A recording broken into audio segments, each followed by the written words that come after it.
If you disappeared today, not because you ran, or crashed, or died, but because the world simply lost you, how long would it take for anyone to know? In 1997, Mark and Elise Holloway vanished in Alaska.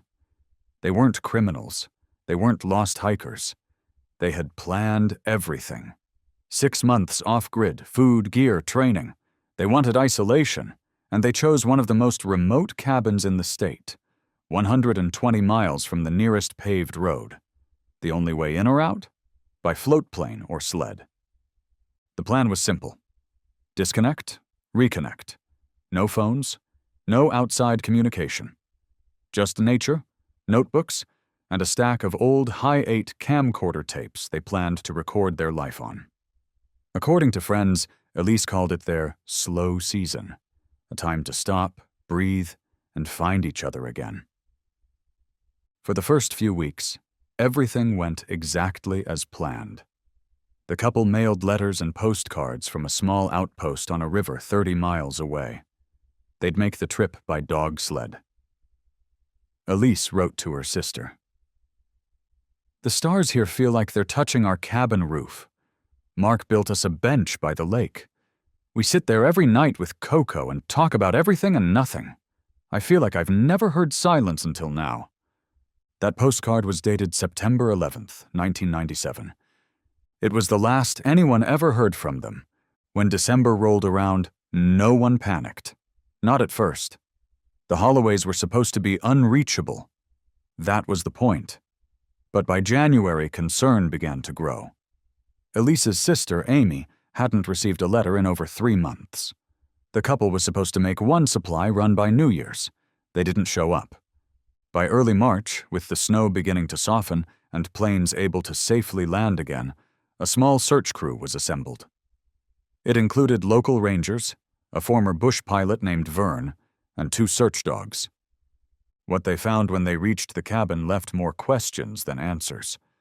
From the air, nothing seemed out of place. The cabin's roof was still intact, the chimney looked operational, and the sled dogs were gone, which could have meant they'd traveled. But as the team landed and approached, something immediately felt wrong. There were no tracks around the perimeter, no signs of a campfire, no dog prints, no drag marks. Just a single boot print leading away from the front porch, curving around the side of the structure and vanishing into the snow-covered tree line. Not 2 sets, just one. The front door was locked from the inside. They broke in. The cabin was eerily preserved. There were still bowls in the sink, 2 mugs on the counter stained with cocoa. Mark's parka hung on a hook by the window. Elise's snow boots sat neatly by the fire. The air inside was stale but dry, as if someone had stoked the fireplace every night until they didn't.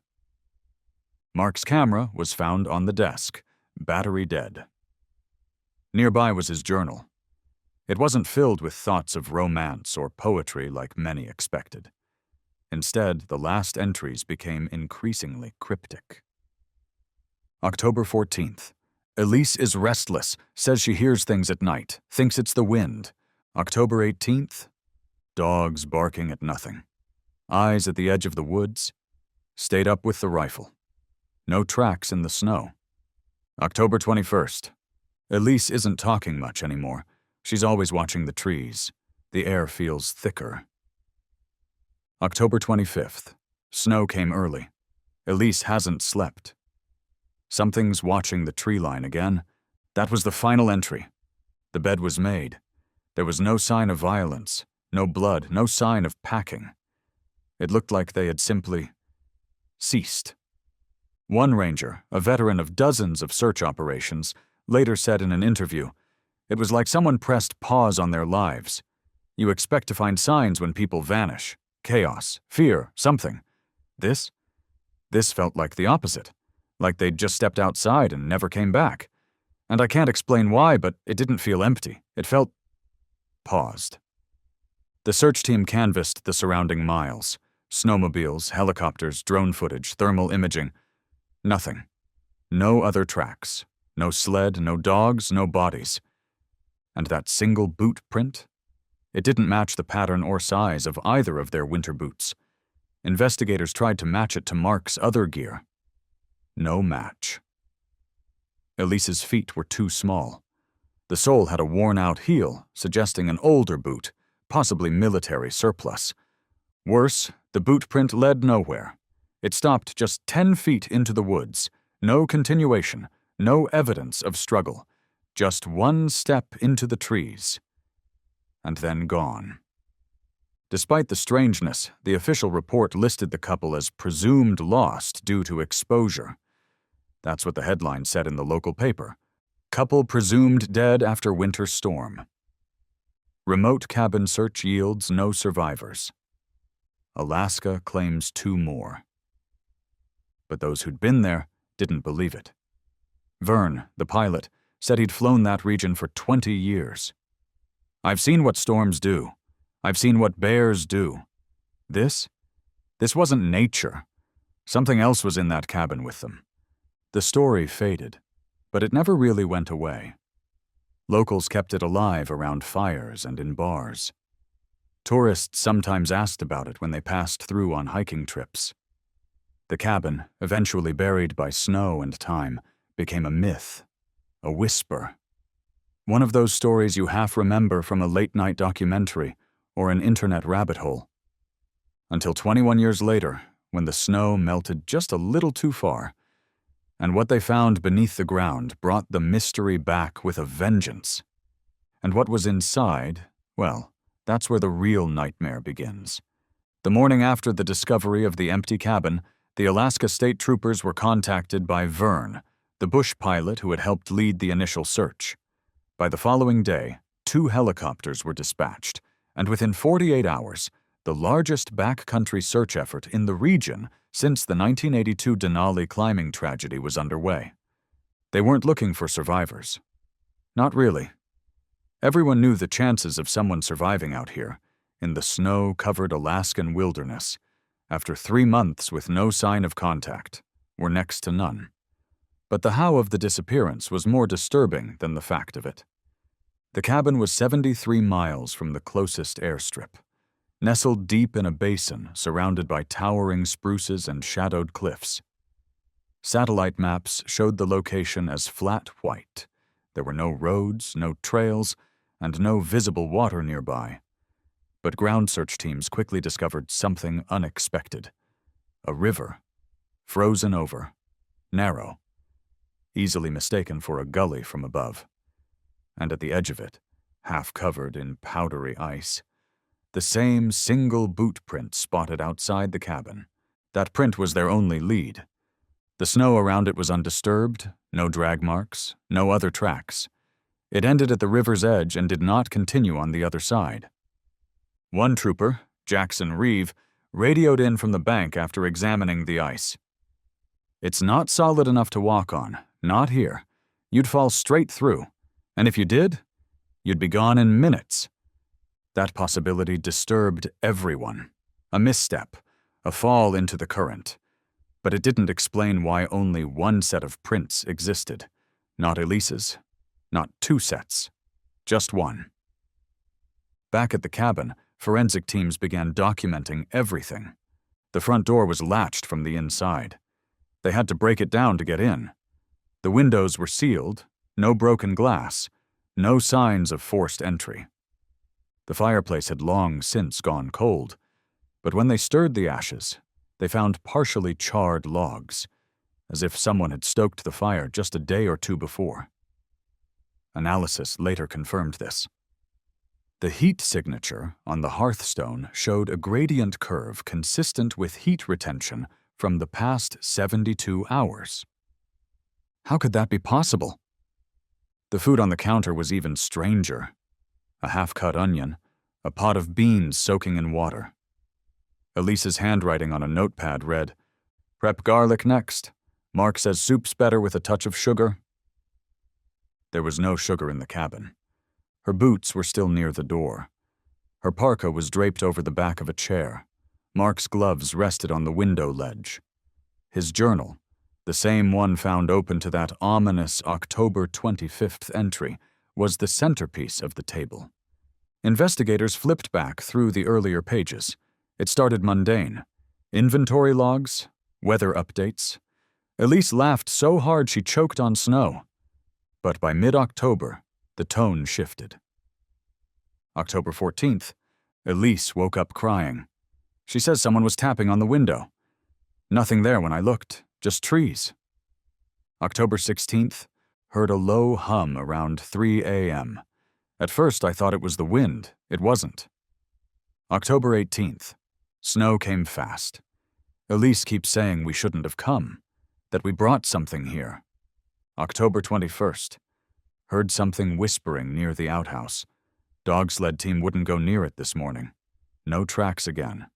Just those damn eyes. The final page simply read, "The snow came early. Elise hasn't slept. Something's watching the tree line again." No conclusion, no final note, no panic scrawl, just that. A quiet curtain drop. Meanwhile, search teams expanded the perimeter, combing a 100-mile radius. Helicopters flew grid patterns. Dogs were brought in. Snowmobiles traced every known hunting path, game trail, and creek bed. Nothing. No sign of Elise. No sign of Mark. No discarded gear. No blood, no signs of a struggle. The only item found was a mitten, wedged into the bark of a pine tree nearly 9 feet off the ground. It was confirmed to be Elise's. But how it got there? No one could explain. The theory that they simply walked off was quickly abandoned. You don't leave food mid-prep. You don't leave warm gear behind in sub-zero temperatures. And you certainly don't walk into the woods without snowshoes, gloves, or your dogs. Speaking of which, their dog sled team, 6 huskies, were never found. No tracks, no remains, no collars. Just gone. Trooper Reeve gave a small press statement on March 22, 1998. It's like they just dissolved. If they'd been attacked, we'd find blood. If they'd run, we'd find tracks. This doesn't feel like a disappearance. It feels like an interruption, like their story was mid-sentence, and someone tore the page out. Locals began whispering again. Superstitions resurfaced, legends of the dark quiet, old native stories of things that live in the forest and watch the lonely.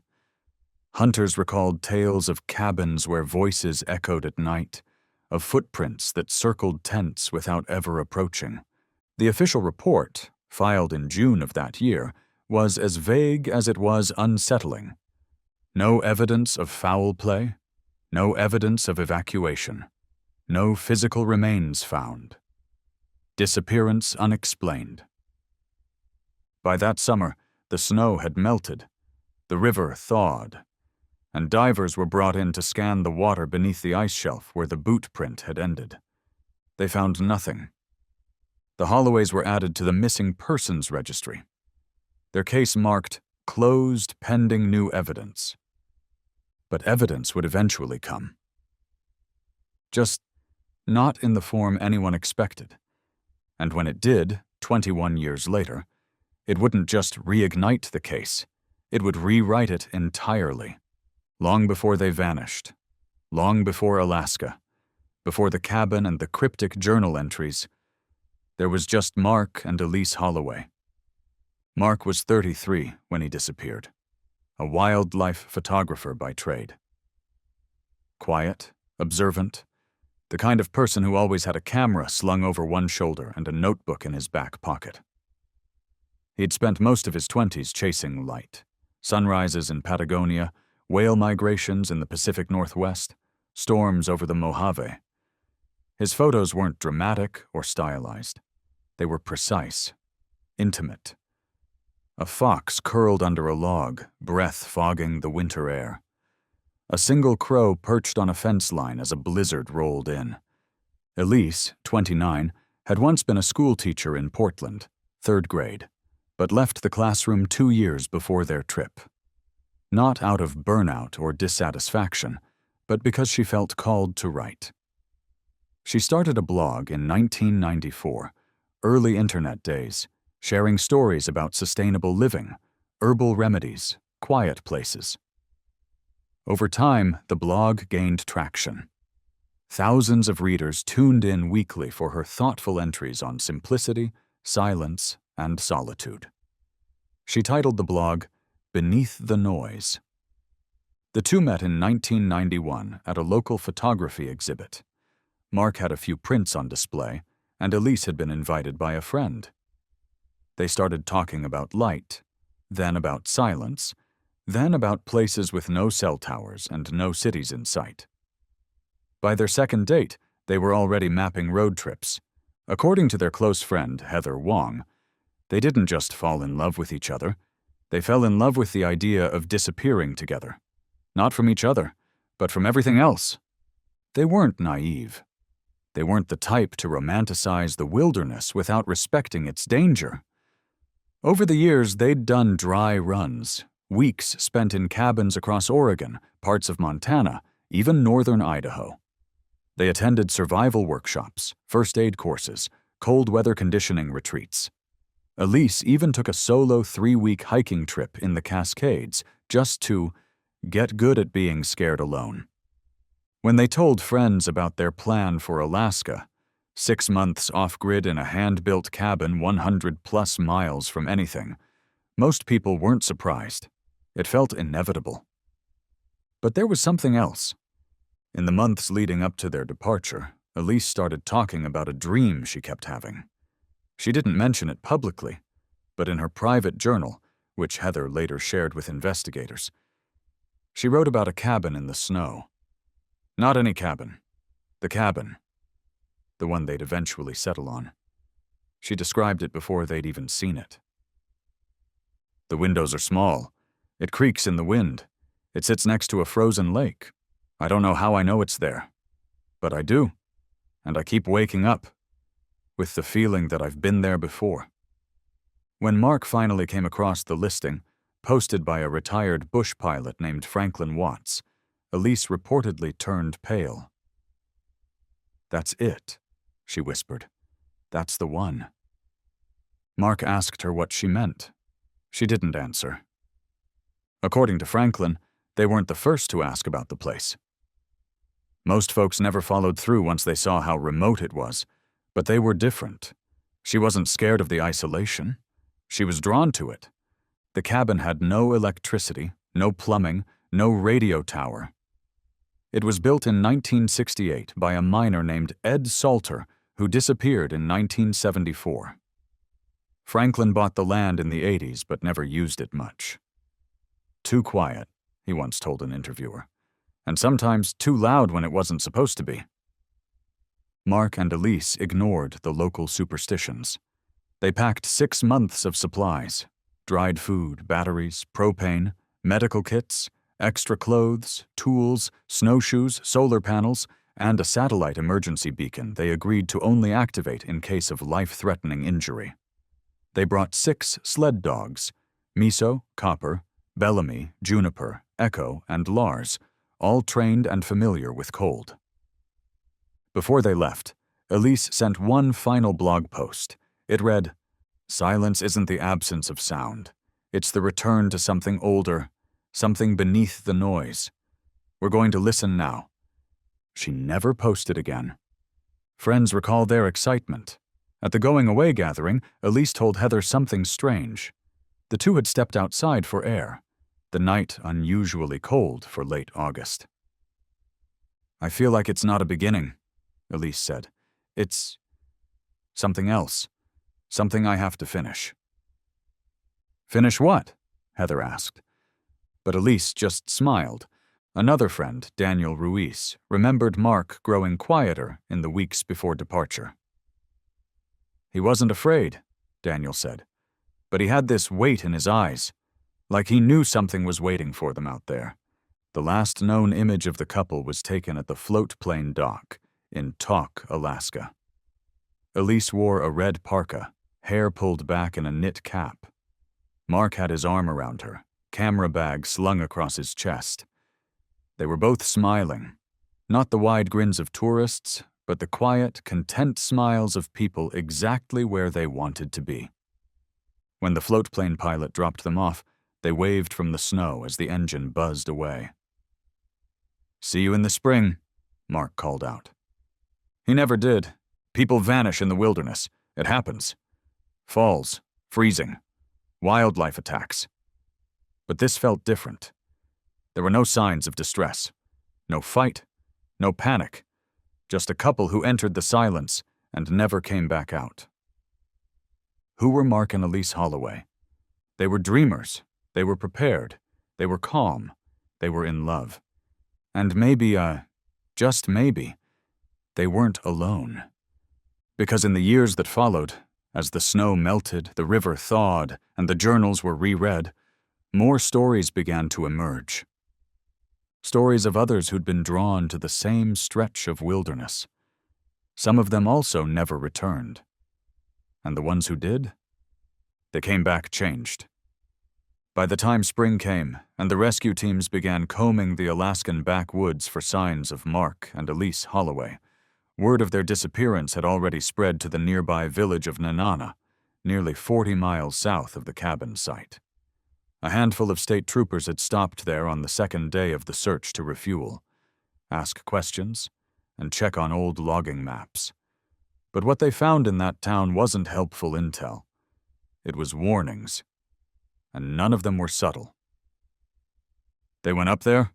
one gas station attendant asked, setting down a bag of ice with shaking hands. "To the lake? The cabin on that horseshoe ridge?" When the officer nodded, the man just whispered, "They shouldn't have done that."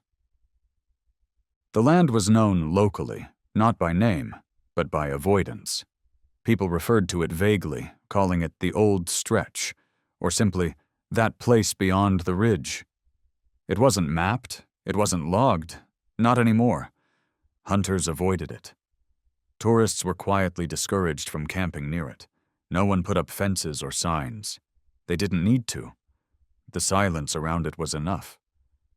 That silence began to break when one name kept coming up. Jonah Wren. Jonah was 71. A Dene Alaskan hunter who had lived in those woods longer than most had been alive. He rarely spoke with outsiders and hadn't been into town in over a year. But when the troopers mentioned the missing couple, someone told them they should find Jonah. He had spoken with them. Eventually, they did. They found him in a crooked log shack by a thawing river, sitting on the porch, whittling something down to splinters. Jonah didn't seem surprised to see them. When asked if he remembered the couple, he nodded slowly. "The girl," he said, "asked about dreams." He explained, in his own sparse way, that Elise had sought him out the previous summer, having heard through someone at the Talk floatplane dock that Jonah knew the land. She arrived alone one morning in July, walked 6 miles upriver with a notebook and a bag of dried berries. "She asked me if I knew about a cabin," Jonah said. "One with a frozen lake. One you dream about before you find it." When asked what he told her, Jonah's expression darkened. "I told her it don't belong to people anymore," he said. "Never did. That place keeps things." He went on to explain that the ridge where the cabin stood, now mostly unnamed, was once part of a Dene burial route. Not just any site. A place where, in the oldest traditions, offerings were made not to the dead, but for the forest, for what lived between. His words weren't direct. He didn't speak of ghosts or monsters. Instead, he used phrases that chilled the skin more than any concrete legend could. "They don't sleep here," he said. "Not the way we do, they just wait." Elise had listened quietly. She took notes, asked a few questions about plants, old trails, animal migrations.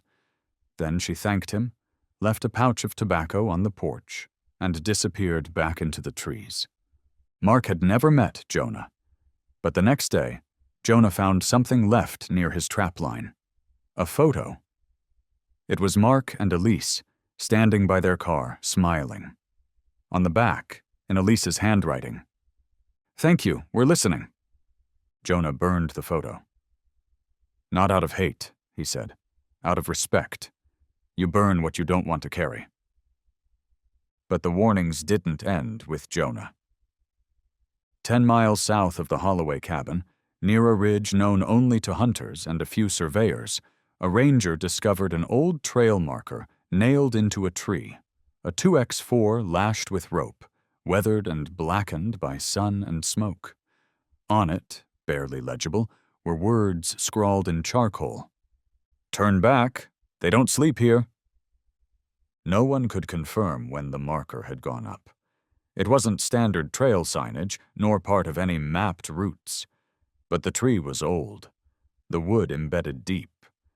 Someone had made the effort to place it where only someone very lost, or very determined, would ever see it.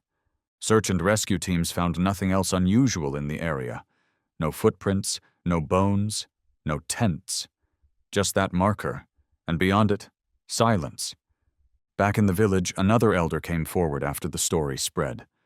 Her name was Irene Katok, and she remembered something from her childhood, a story her grandfather used to tell in a low voice when the fire was nearly out. She hadn't spoken of it in decades, but something about this couple, the Holloways, had pulled the memory back. It was a story about a place called Chiyu Tsa in Dene, which loosely translates to the woods that watch. According to her grandfather, travelers who stayed too long on that land, especially those who sought it out, risked being noticed. Not attacked, not haunted. Noticed. "There is no monster," she told one of the investigators. "There is no curse. It is just a place that listens, and if it likes you, it keeps you." She didn't smile when she said it. She didn't blink. Back at the ranger station, a pile of local folklore began to build. Old police reports of people disappearing near the same stretch of land. Journal entries from hunters who'd gotten turned around near the ridge and found themselves walking in circles for days. One man reported his watch spinning backward. Another claimed he saw the same flock of birds pass overhead 3 times in 1 hour, all in the same formation. But none of this was admissible. None of it was hard evidence. To the outside world, the Holloways were simply missing. Another cautionary tale about the hubris of the modern soul against the old, unforgiving wild. And yet, one final detail trickled in just before the case was filed into cold storage. A pilot flying back from a supply run, forced off course by heavy fog, claimed he caught a glimpse of something just west of the known cabin. A clearing, a small one, too clean, too precise. And at the edge of that clearing, just before the clouds swallowed his view, he thought he saw a woman standing at the tree line. Not moving. Wearing red. He couldn't confirm it. He couldn't land. But when asked if he was sure it was a person, he said this: "No, but I was sure I was being watched." The discovery of the tapes came on the 5th day of the investigation. A snow squall had rolled in overnight, slowing the search crews and grounding the helicopter support. Visibility was down to 100 feet, and with no active leads beyond the boot print in the snow, most of the team focused on processing the Holloway's cabin, inch by inch, drawer by drawer, floorboard by floorboard. At first, it looked untouched. Despite the months, possibly even years, of exposure to Alaskan winter. The structure stood remarkably intact. A few shingles missing, frost on the inside window panes, but no damage consistent with forced entry, wildlife incursion, or structural collapse. Their food stores, though half empty, remained carefully packed in sealed bins. The propane tanks were still connected. Their solar array, simple and handmade, had fallen over in the wind but hadn't been scavenged or smashed. Inside, the air was stale and cold, but not hostile. It was as if Mark and Elise had just stepped out for a walk and never came back. That changed when Officer Jennifer Kalanoff, checking beneath the sleeping cot in the corner of the main room, found a waterproof hiking bag zipped and sealed.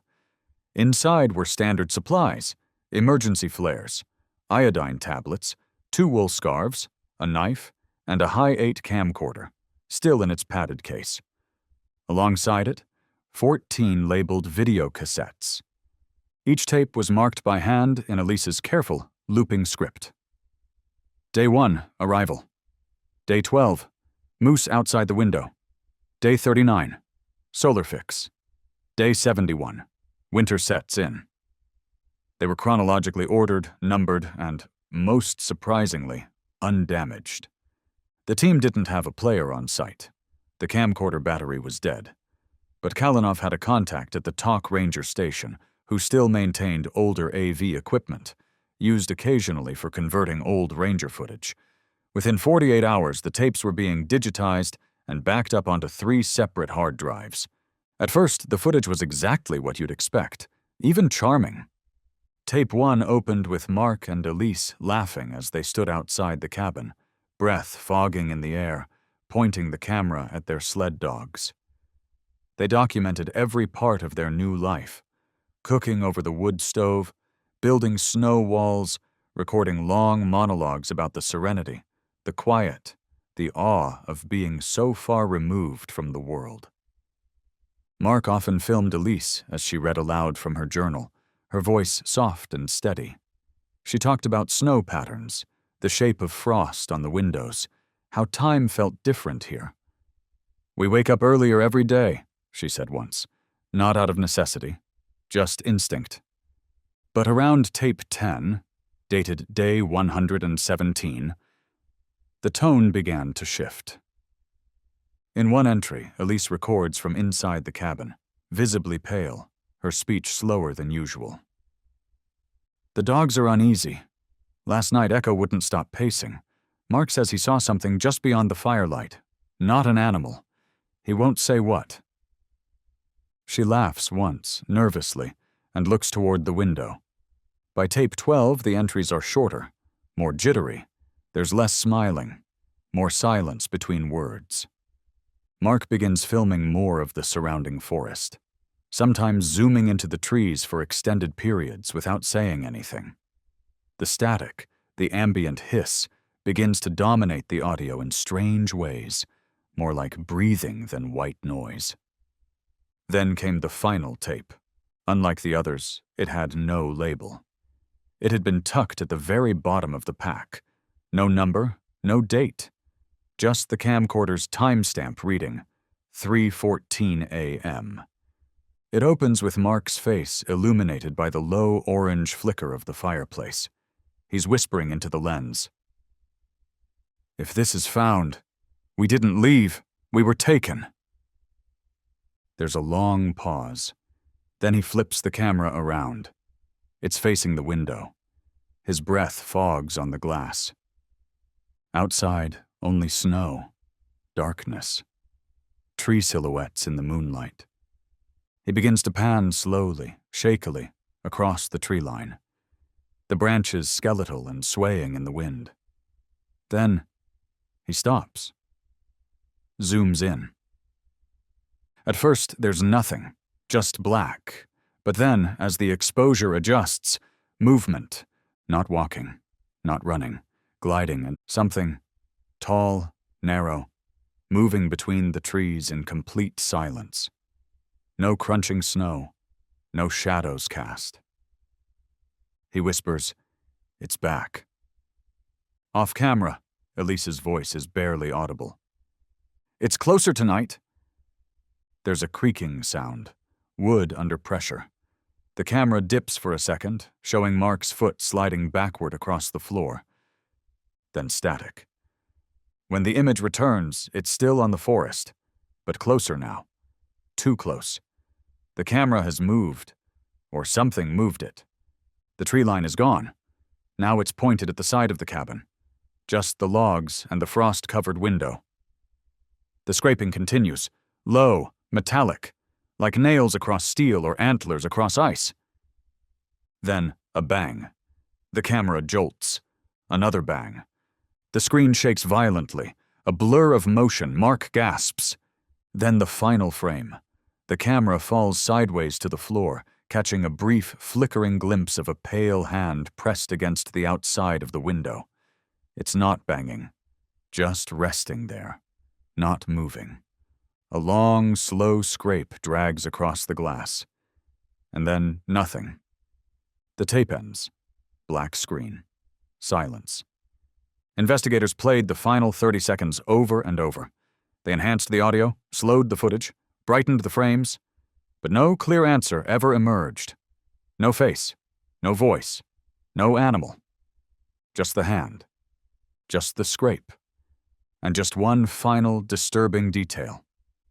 When they re-examined the window of the cabin itself, the same window from the video, they found something. A single streak, etched into the frost from the outside, like a finger had trailed slowly down the pane.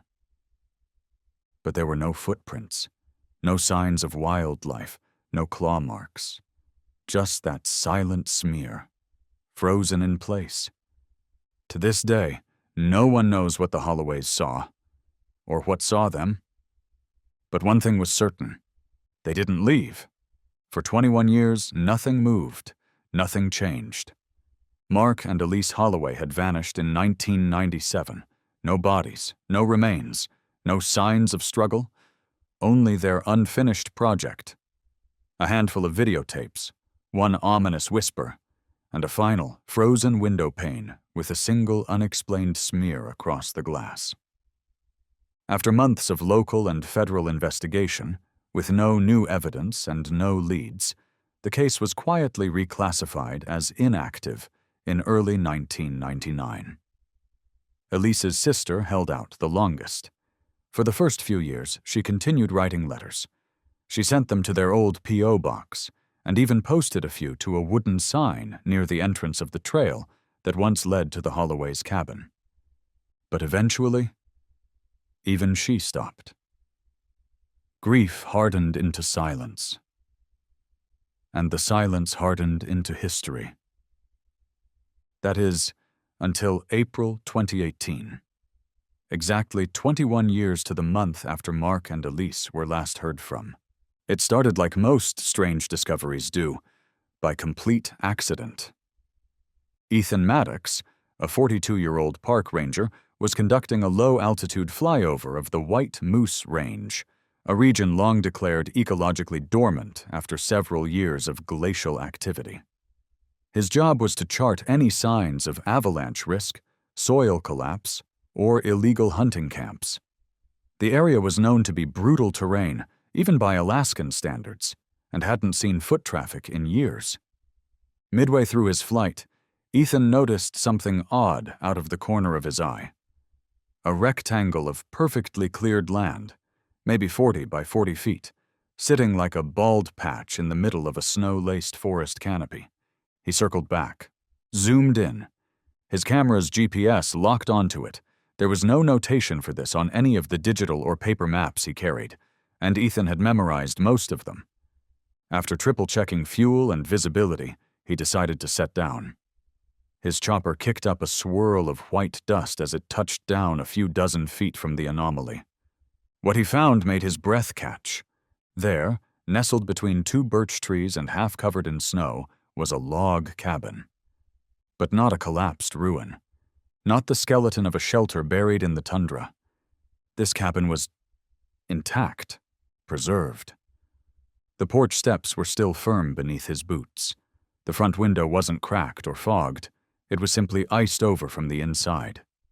The roof, though thick with snow, had not caved in. The chimney stack still pointed skyward, untouched by rust.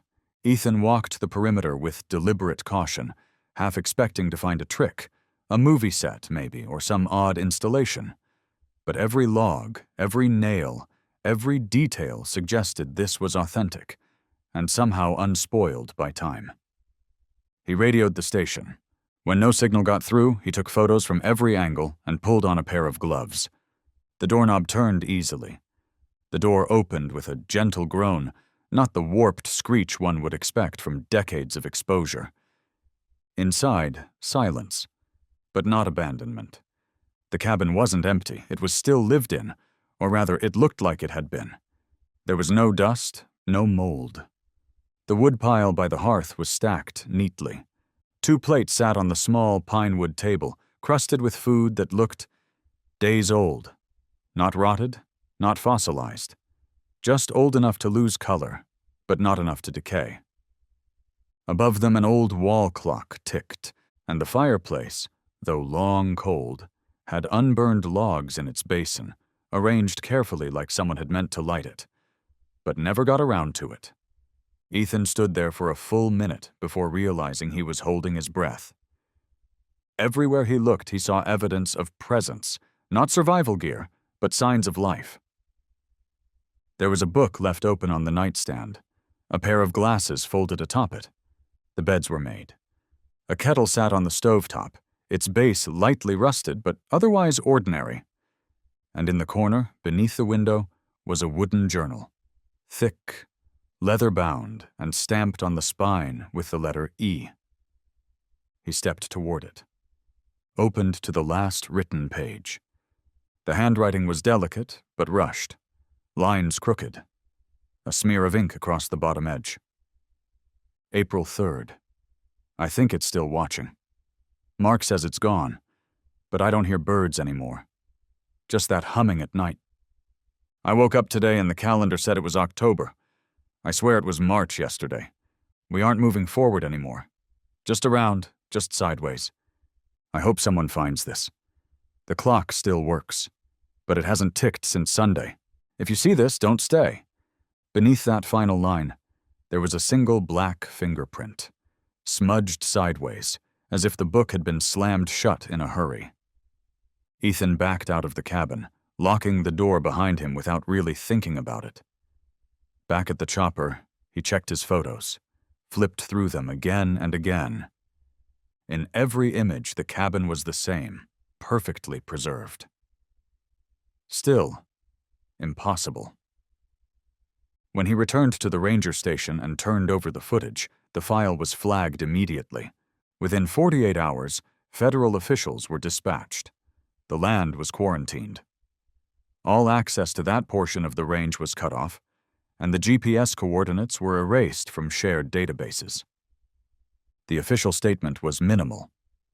Ongoing investigation of a protected site. No further comment. But unofficially? The cabin was never removed. No one touched the journal. And the clock, as recorded on multiple timestamps, continued ticking, even though by all measures it shouldn't.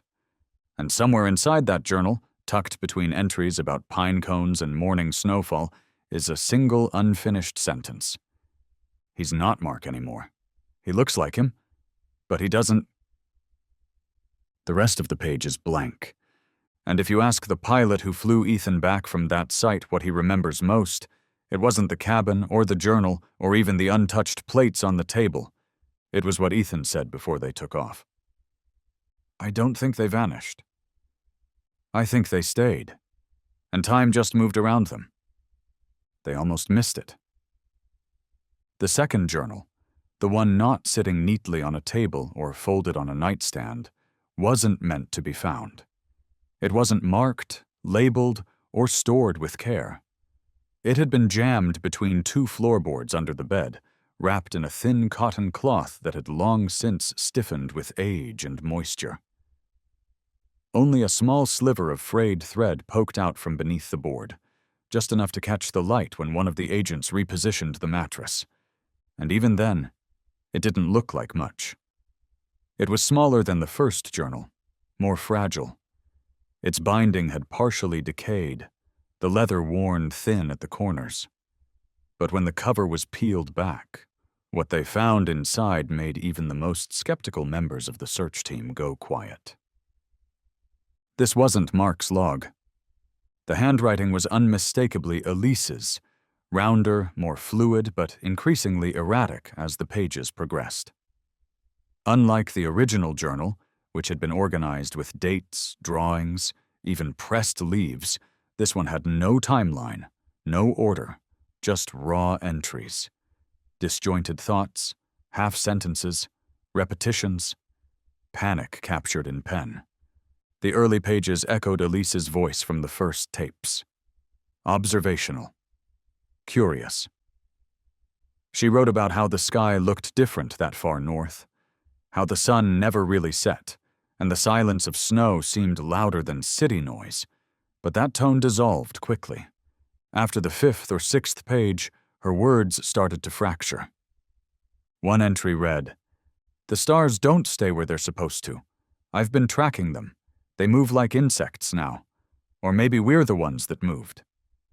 Another, "Mark watches the tree line every night. Doesn't say a word, just stands there. Hours go by. I call his name and he doesn't turn, but sometimes he laughs. And it's not his laugh." By the 10th page, the handwriting became more jagged. Words started bleeding into the margins. Some were written sideways, others upside down. She began to repeat herself, as though trying to remember something important, but losing the thought midway through. One entire page was filled with a single line. "We stayed too long. It calls when the sun leaves." Then more scribbles. "He's not Mark anymore. He eats but doesn't chew, and he doesn't blink. He doesn't sleep. I don't think he ever did." Another page had no writing, just a drawing. A crude stick figure of two people standing inside a square cabin. Outside, dozens of smaller figures, barely human, drawn like shadows with stretched limbs and hollow eyes. And in the center of those shadows, a tall figure with antlers. No face, just a blank oval. The figure appears again and again, sometimes drawn in the window, sometimes in the corner of the room, sometimes behind what is clearly meant to be Mark. And then came the most disturbing entry. Dated November? She had scrawled question marks over the date repeatedly. "The nights are getting longer, but not colder. The air is warm now, too warm, like it's breathing. Mark doesn't come inside anymore. He just stands in the snow, all night. I found footprints around the cabin. Not ours, not animal. Long bare feet, no toes. I nailed the door shut. I think it laughed. The reflection in the mirror doesn't follow me anymore." She began to lose her sense of time. Entire entries just contained questions. How long have we been here? Was I ever in Portland? Is this still Earth? Then came the knock. She writes, "Something knocked, 3 times, slow. I didn't answer. I whispered instead. I remembered something. From a dream or a rule. If you don't speak, it can't hear you. If you don't move, it can't see you. If you don't knock back, it won't enter." She underlined the next line 3 times. "Do not knock." That phrase repeats again and again in later pages, sometimes written over itself, sometimes scratched into the paper so deeply it tears. One of the final entries read, "He called me Elise yesterday, but I never told him my name. I don't think he's trying to trick me. I think he thinks he's Mark. But the real Mark would never forget our song. I hum it at night. I think the cabin remembers." There were pages after that with no writing, only fingerprints smudged in what appeared to be charcoal or soot. Then, right before the back cover, one final page. It contained only a single word, repeated again and again down the entire length of the page. "Still," dozens of times, sometimes with the T missing, sometimes slanted, shaky, or overlapping. "Still, still, still." Some of the investigators debated whether Elise meant it as a command, a final attempt to preserve herself in place, in identity, in memory. Others believed it was a description, a state, as in, they were still. Not moving, trapped, still there, still waiting. And some thought it meant something darker. That still wasn't a verb or an adjective, but a name. One of the handwriting analysts brought in later noted something else. The style of writing changed subtly over the course of the journal. The strokes got heavier, more forceful. Letters took on different shapes. The slant of the words tilted. At one point, near the middle of the journal, the name Mark disappears entirely and is replaced only by he or it. By the end, even Elise's own name doesn't appear anymore. Only I. And eventually, not even that. When the journal was placed side by side with the original tapes, and the final voice on the recording, Mark's, was compared to Elise's writing, something uncanny emerged. The date of the final tape, based on snowfall and visible constellations, was estimated to be late January 1998. But the final entry in Elise's hidden journal? Carbon dated to March 2003, 5 years after they vanished, after food would have run out, after winter should have claimed them, after rescue teams had long stopped searching. There is no explanation, no evidence that anyone else ever entered the cabin. But for 5 years after they were declared dead, someone was still writing, and each entry ended with the same word. Still, the final tape, the one where Mark whispers into the camera and Elise murmurs, "It's closer tonight," had already become the centerpiece of the investigation. The visual was grainy, and the sound, while clear enough, was undercut with a kind of ambient interference, low, guttural tones that didn't seem like wind or static. But no one noticed it at first, not during the initial viewing, and not even during the forensic team's early passes through the footage. It was only when a digital archivist from Anchorage decided to run the video through an AI-enhanced deep restoration filter that something shifted.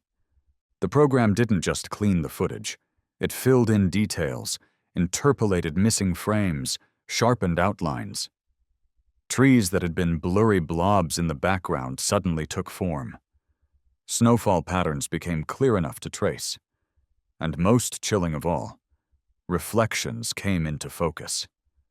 The moment comes near the last 15 seconds of the video. Mark, clearly shaken, is filming out the window.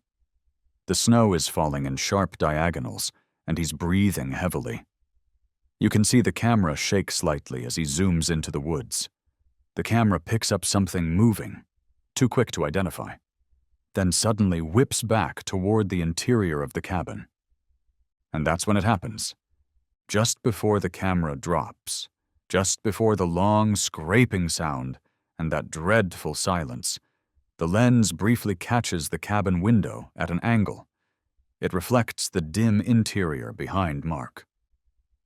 In that reflection, there should be one person, Mark himself. But when enhanced, the footage shows two figures. Mark's face is there, pale, tense, but just behind him, in the far corner of the window's reflection, is another face. It doesn't move. It doesn't blink. It just stares. The features are indistinct, but what is visible is deeply wrong. The eyes are far too wide. The mouth is slack, almost parted in shock or hunger. The expression is completely still. The figure appears to be inside the cabin, standing close behind Mark. Yet none of the physical evidence suggested another person was ever there. There were no extra footprints, no signs of forced entry, no additional DNA beyond Mark and Elise's. And yet, there it was, undeniable. One investigator noted that if you isolate the frame and invert the colors, the figure's outline becomes even clearer, and what appears to be a hand is resting gently on Mark's shoulder, as if it had been there the whole time. The image swept through the forensics team like a virus.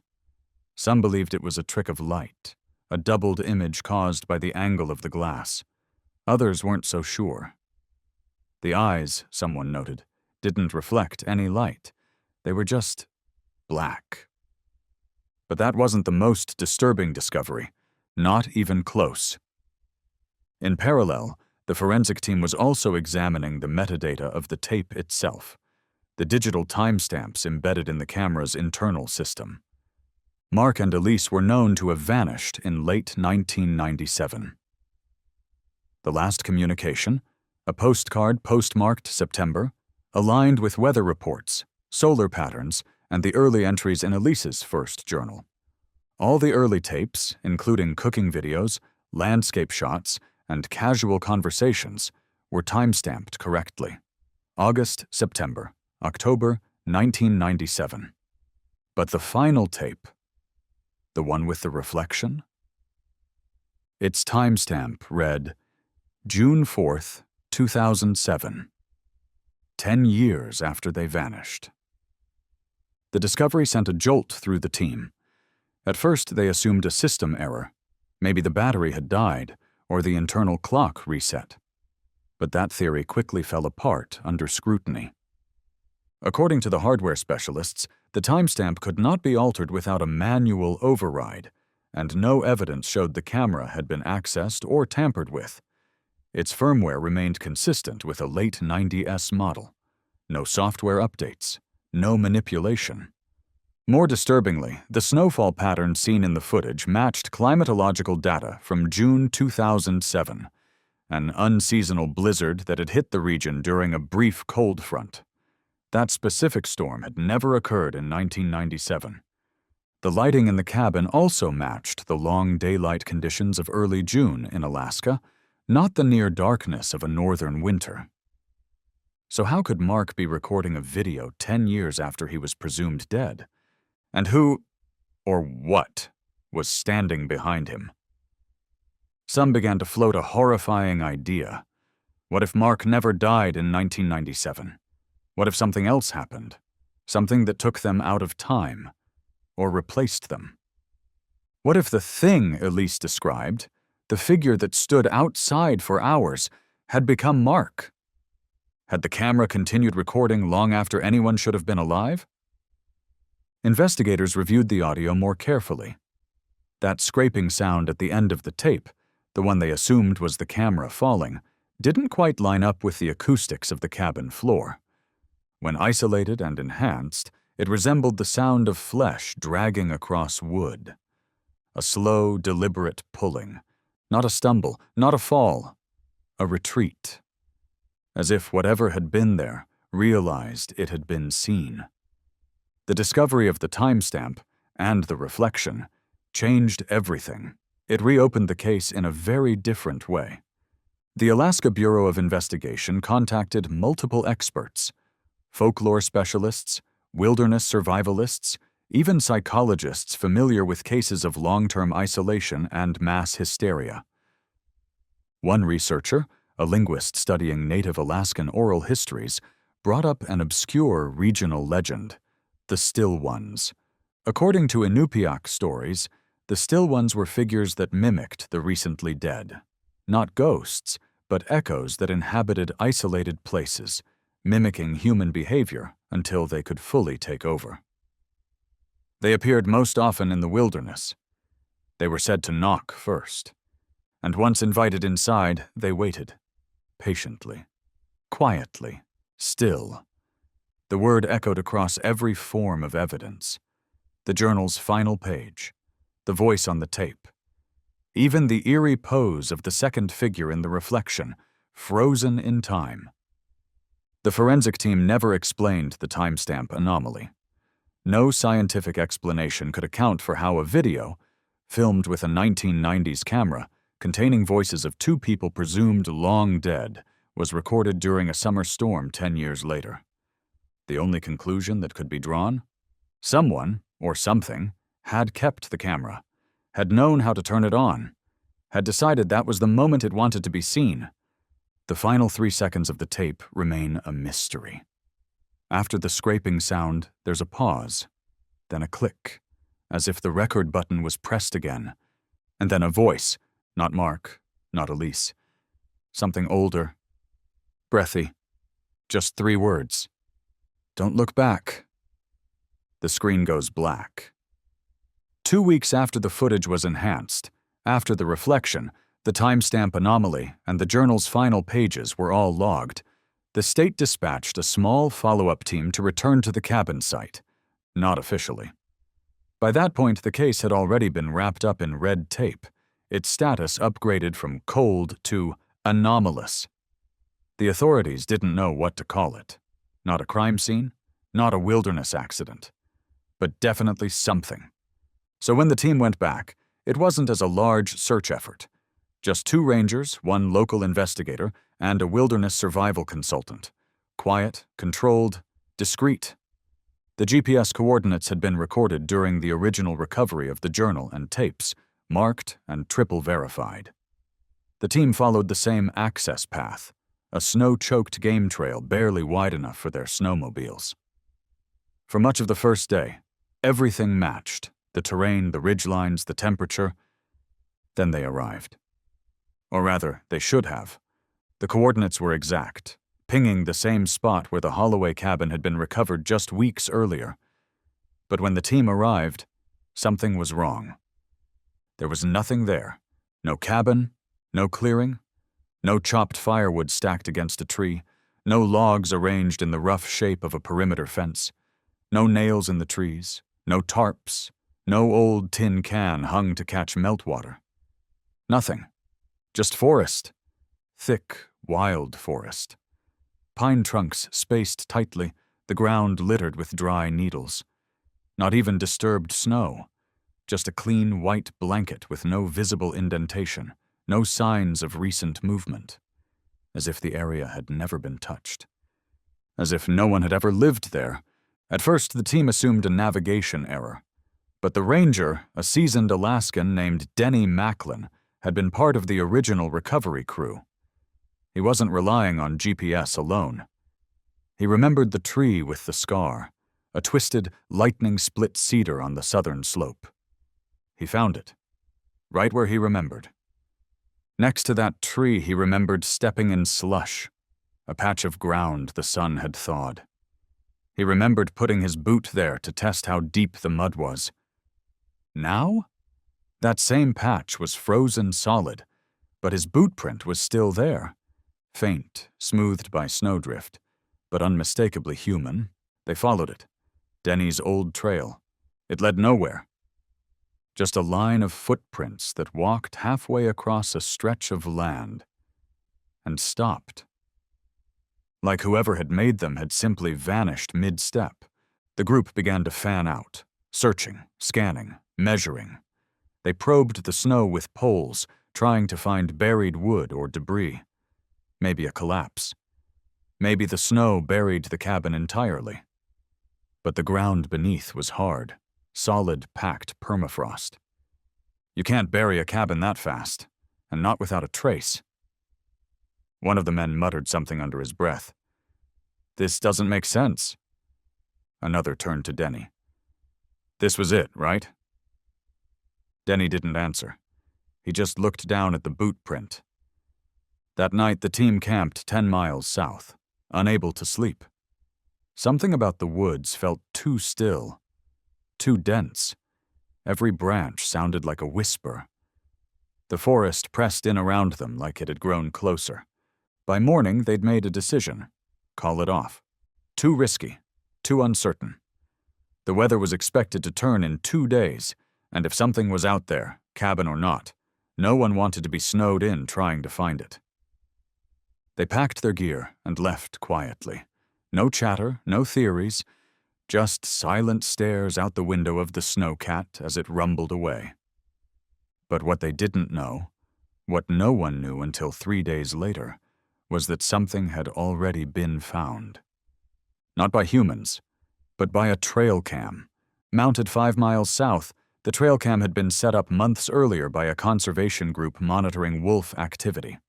It was heat-sensitive, motion-activated, and triggered rarely due to its remote location. But on the night of February 13th, at exactly 3:41 a.m., it captured a single frame. It wasn't a wolf. It was 2 figures. A man and a woman mid-30s standing just inside the tree line, staring straight into the woods. Motionless, not facing the camera, not aware of it. They stood side by side, inches apart, like they were listening. Or waiting. The image was dark, tinted blue with night vision, but when enhanced, you could make out details. The man wore a parka with a patch on the arm. Oregon Wildlife Trust. The woman wore a faded red jacket, too thin for the weather, hood down. Her hair, long, black, tangled in wind, matched the photo on Elise Holloway's driver's license. Both faces were partially obscured, but clear enough to raise alarms. The conservation group reviewed the file and flagged it, thinking it might be lost hikers. They sent it to local rangers. Denny Macklin saw the photo first. He recognized them instantly. He didn't report it to the department. He forwarded it straight to the investigator who had reviewed the tapes, the one who had logged every line of Elise's journal, every frame of Mark's final recording. Together, they compared the image to the Holloway's last known photo. The angles of the jaw, the slope of the shoulder, the exact way Elise's left hand slightly curled inward when she stood still, captured in both frames. It wasn't a resemblance. It was them. Alive. Or something that looked like them. The timestamp on the trail cam was precise. 3:41 a.m., February 13th, which made the final detail even more chilling. According to the coroner's estimate, Mark and Elise Holloway had died in December 1997, exposure and presumed hypothermia. So how did they appear on a camera 28 years later? Standing, watching, wearing the same clothes they had vanished in, looking exactly the same age, no aging, no decay, just still.